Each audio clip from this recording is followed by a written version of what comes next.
અમદાવાદ જિલ્લાના ગ્રામ્ય વિસ્તારમાં બનેલી લૂંટ સાથે હત્યાની ઘટનામાં તપાસનો ધમધમાટ શરૂ થયો છે। પોલીસે આરોપીઓને દબોચવા માટે 3 ટીમ બનાવીને તપાસ શરૂ કરી।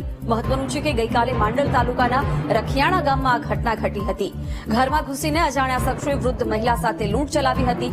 75 વર્ષીય નર્મદાબેને પહેરેલા ઘરેણા, જેમાં કાનમાંથી બુટ્ટી, ગળામાંથી કંઠી અને હાથમાંથી બંગડીઓને શખ્સોએ કાઢી લીધા હતા। આટલું જ નહીં, પણ લૂંટારુઓએ નર્મદાબેન ઉપર તીક્ષ્ણ હથિયારથી હુમલો કર્યો, જેમાં વૃદ્ધા ગંભીર રીતે ઇજાગ્રસ્ત થઈને મોતને ભેટ્યા। ઘટનાની જાણ થતાં એલસીબી અને ડીવાયએસપી સહિત સ્થાનિક પોલીસનો કાફલો ઘટના સ્થળે પહોંચ્યો હતો અને હત્યારા આરોપીઓને ઝડપી લેવા માટે પોલીસે કાર્યવાહી શરૂ કરી છે।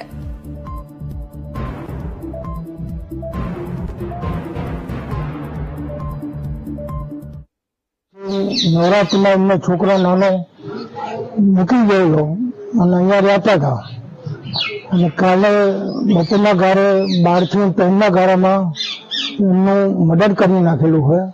મર્ડર કરી અને આરોપી એમના ગળાની કંઠી, હાથની બંગડીઓ, કાનની બુટીઓ, રેટીઓ આ બધું અને બાજુના ટંકના લોક પણ તોડી ફરાર થઈ ગયેલો હોય। અમે આજુબાજુના ભાઈઓ જાણ કરતા જ હું અહીંયા આવીને જોયું। જોતા જ મને લાગ્યું, તરત જ અમે મામલે પોલીસ સ્ટેશને જાણ કરી।